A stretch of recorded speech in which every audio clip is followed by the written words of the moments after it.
सिवीन की इजाज़त। हाँ जी, शुरू करें। सैर भाई ज़रा नज़रें उधर करें, नीचे से लेकर ऊपर तक बैठी इस आवाम को देखें। इनकी निगाहें ज़रूर इस वक्त मेरी तरफ हैं, लेकिन निशाना इफ्तारी के बाद आपकी तरफ से मिलने वाले इनामात पर है। सदर अली वकार एक मरतबा पूरे सदर अली वकार ये कहीं पे निगाहें कहीं पे निशाना आपको पिटवा भी सकता है। एक मरतबा पूरे मोहल्ले ने मिलकर मेरे भाई को मारा। मैं खैरियत दरियाफ्त करने का, मैंने कहा भाई क्या हुआ? कहने लगा यार कुछ नहीं, बस एक आंटी ने पूछा था बेटा खैरियत है? मैंने कहा जी बस आपकी दुआ चाहिए। मैं उठा, उसने मुझे रोका, मैं नहीं रुका। मैं मोहल्ले में आया, आस्तीनों को चढ़ाया और कहा ओए मेरे भाई को मारने वालों जरा सामने आओ। सदर अली वकार फिर क्या था, पूरे मोहल्ले ने मिलकर मुझे भी मारा। जब मैं पिट चुका तो मुझे पता चला दुआ तो उस आंटी की बेटी का नाम था। फिर सदर अली वकार, फिर मुझे समझ आई कि भाई की निगाहें कहीं और निशाना कहीं और था। सदर अली वकार ये कहीं पे निगाहें कहीं पे निशाने वाला खेलना अक्सर दस्तरखान पर मेरी छोटी बहनें खेलती हुई नजर आती हैं।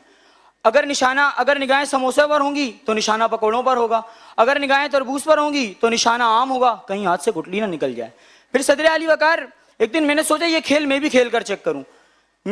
अगर बन गया काम तो ठीक, ना बना तो वही मेरी वाली मम्मी लाएंगी। मैं घर आया, मैंने कहा अम्मी मैं इकरा से करूंगा। फिर क्या था, दे मुक्के दे लाते उसमें से एक आवाज आई बेटा हम वहीं जहां हम कहेंगे वहीं तुम्हारी शादी होगी।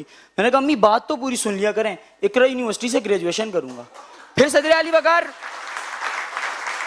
वकार एक दिन मैं घर आया, बहुत उदास था।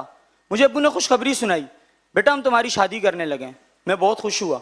मैंने ऐसे तैसे करके उस लड़की का नंबर निकलवा लिया, बातें होने लगी। एक दिन मुझसे कहने लगी मौसिफ मेरे कुत्ते के लिए बिस्किट ले आओ।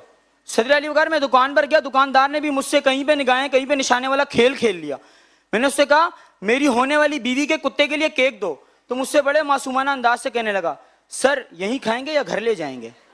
फिर सदर अली वकार ये डॉक्टर्स आजकल कहीं पे निगाहें कहीं पे निशाने वाला खेल खेल कर इलाज करते हैं। मसलन एक डॉक्टर के पास में गया, मैंने कहा मेरी कमर में, मैं जब भी सुबह उठता हूँ मेरी कमर में दर्द होता है। तो कहने लगा कोई बात नहीं दोपहर में उठ लिया करो, नहीं होगा। सदर अली वकार सैर भाई अब जरा मुंसिफिन की जानिब देखिए, इनकी निगाहें जरूर इस वक्त मेरी तरफ हैं, लेकिन निशाना मेरी तकरीर है और मुझे खौफ भी है कहीं आज ये सुनने को ना मिल जाए आपकी तकरीर तो बहुत अच्छी थी, लेकिन आप सबकी समातों का बहुत शुक्रिया सर।